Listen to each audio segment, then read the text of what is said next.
السلام علیکم ورحمۃ اللہ وبرکاتہ۔ القریش ہب میں آپ سب کا خوش آمدید۔ القریش ہب کا مقصد ہے دین کی بات گھر گھر تک پہنچانا۔ اسی سلسلے میں آج ہمارے ساتھ ہے مفتی عمران صاحب جو کچھ نماز کے بارے میں بتائیں گے۔ بسم اللہ الرحمن الرحیم، نحمدہ ونصلی ونسلم علی رسولہ الکریم، اما بعد فاعوذ باللہ من الشیطان الرجیم، بسم اللہ الرحمن الرحیم۔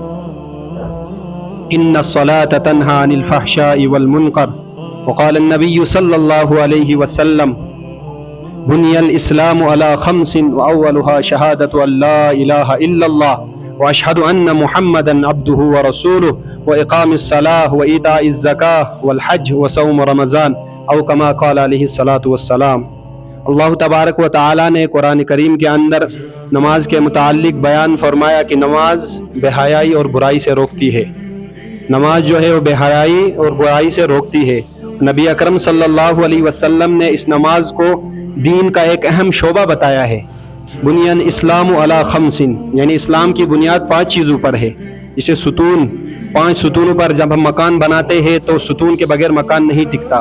اسی طرح نماز جو ہے وہ اسلام کا ایک بنیادی رکن ہے۔ ایمان کے بعد دوسرا رکن جو ہے وہ نماز کا ہے، اور نماز کی اہمیت کا اندازہ اس بات سے لگایا جاتا ہے کہ نبی اکرم صلی اللہ علیہ وسلم نے خود اس کی تاکید فرمائی ہے، اور قرآن کریم کے اندر واضح طور پر بیان کیا گیا ہے اللہ تبارک و تعالیٰ نے کہ نماز قائم کرو، نماز میں کامیابی ہے۔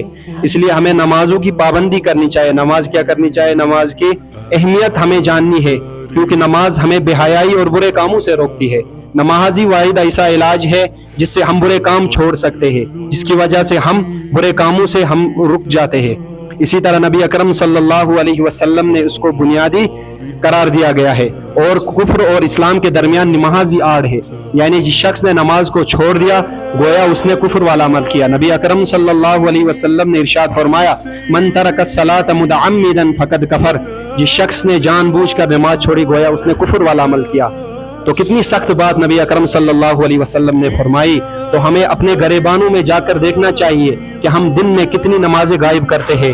دن میں 5 نمازیں ہوتی ہیں اور ہم ایک نماز بھی نہیں پڑھتے ہیں، اور ہم اس حدیث کے مستحق ہو جاتے ہیں جو نبی اکرم صلی اللہ علیہ وسلم نے بیان فرمائی ہے۔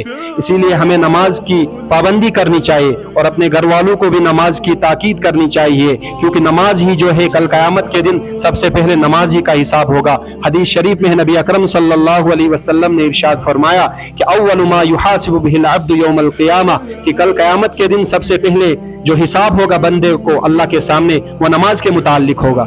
یعنی جب حساب کتاب شروع ہوگا کل قیامت کے دن تو سب سے پہلے نماز کے بارے میں اس کو پوچھ ہوگی، اور جس کی نماز صحیح ہوگی اس کے باقی اعمال بھی صحیح نکلیں گے، اور جس شخص کی نماز نہیں ہوگی، جس شخص نے دنیا کے اندر نماز نہیں پڑھی ہوگی تو وہ وہاں پھنس جائے گا اور خسارے میں رہے گا، اور اس کے باقی اعمال بھی پھنس جائیں گے۔ اسی لیے ہمیں کیا کرنی ہے؟ نمازوں کی پابندی کرنی ہے، نمازوں کی اہمیت کو جاننا ہے، کیونکہ نماز اللہ کا حکم ہے، اور اللہ کا حکم جو شخص جان بوجھ کر چھوڑ دیتا ہے وہ اس نے کفر کیا۔ یہی بات نبی اکرم صلی اللہ علیہ وسلم نے حدیث میں بیان فرمائی کہ من ترک الصلاۃ متعمدا فقد کفر، جس نے جان بوجھ کر نماز چھوڑ دی گویا اس نے کفر والا عمل کیا۔ اللہ تبارک و تعالی ہم سب کو نماز کی اہمیت جاننے کی توفیق عطا فرمائے، اور ہم سب کو 5 وقت کی نماز پڑھنے کی توفیق عطا فرمائے۔ وآخر دعوانا ان الحمد للہ رب العالمین۔ اگر کسی کو کوئی بھی سوال ہو تو وہ کمنٹ باکس میں پوچھ سکتا ہے۔